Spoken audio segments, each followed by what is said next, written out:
I'm back, Angel Mariscarte. It's here. The video is today. My husband requesting make a cheesecake because that is Mother's Day. Instead to buy a Mother's cake outside, so she asking me to make cheesecake. So this is it. I'm going to start. The first ingredients we're going to do. Gumamit lang tayong yung digestive biscuit. Just use only 300 gram. So ilagay lang natin dito, guys. And then is it. Nasa sa inyo, basta 300 gram, digest it, and then I let this one to that one. And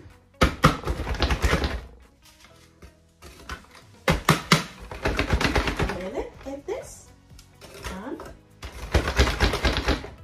And then add the butter, 100 gram. 100 gram butter and 300 is biscuit. So add this one. And then, like that. I-fresh lang natin ito dahil nag-ano na siya, guys. That is it. Ilagay lang natin dyan.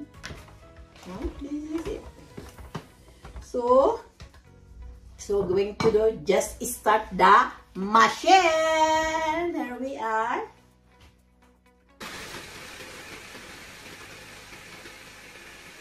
So now that is it, guys, it's done. So it's take away from the machine. And then I have baking pan here.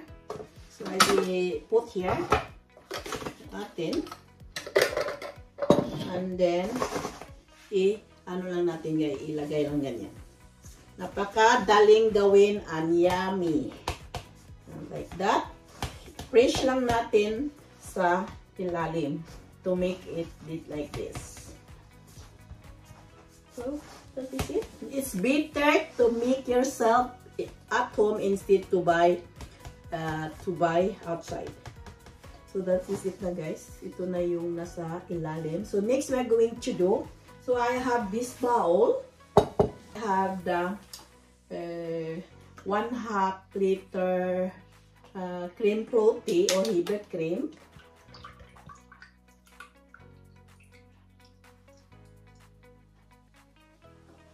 And I add this 25 gram powder sugar. Kung wala kayong powder, use the natural na sugar.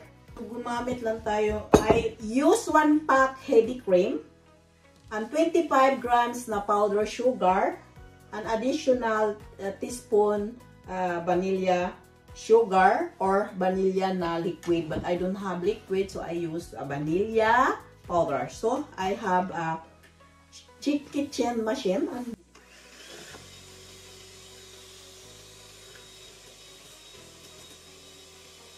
Now that is done, the heavy cream. So you set aside natin, and then I boil the water, 1 cup of water. So I boil, add this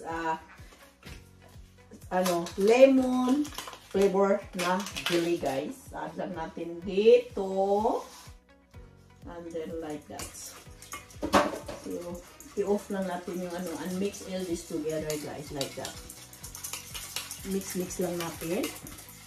So I going to make, palamigin natin. I'm going to cold this one.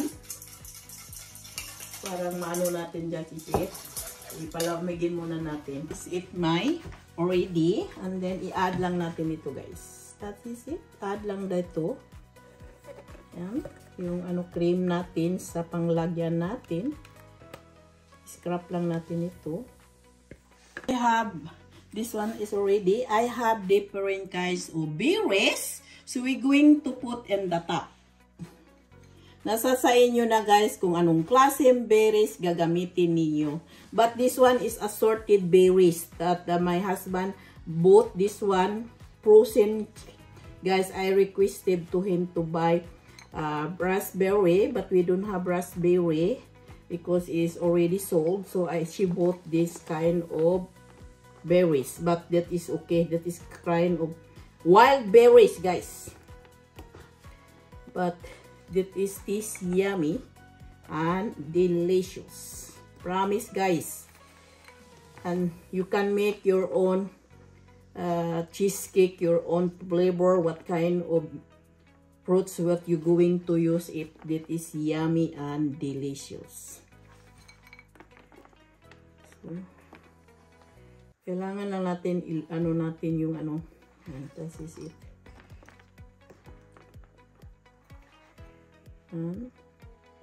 Make yummy. Nasa sa inyo yun. Is up to you what kind of fruit you want to use it. But this one is assorted berries that you can buy frozen. You can use strawberry, you can use orange, and you can use blueberry. That is all, everything you can use it. So, and this is it. Ready. It's a beautiful color. And then refrigerate this one in 4 hours. And then I add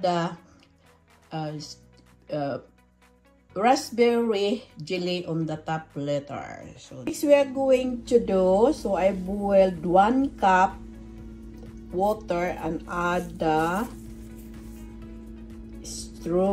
raspberry smack jelly, the flavor, guys. Then this is add this one, and then mix all this together until the melting, and then let it to cold later.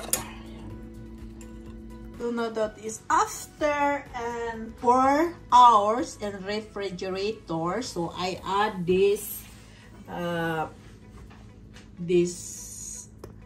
raspberry jelly, raspberry smack jelly. Add this one.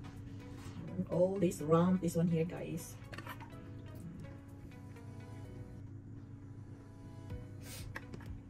Slowly. Little slowly. All this together.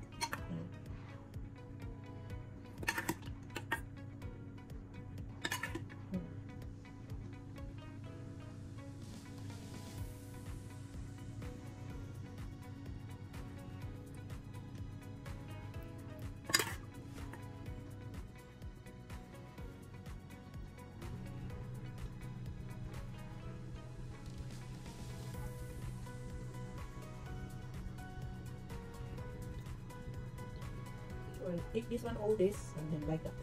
Here's my cream cheese with the fruits on the top. So that is my husband requested yesterday that I made a cream cheese with the fruits on the top, because that is Mother's Day today. So this is it, instead to buy cake. So this is it, guys. Take a look. We're going to open. That is my cream cheese. It's yummy. Hello.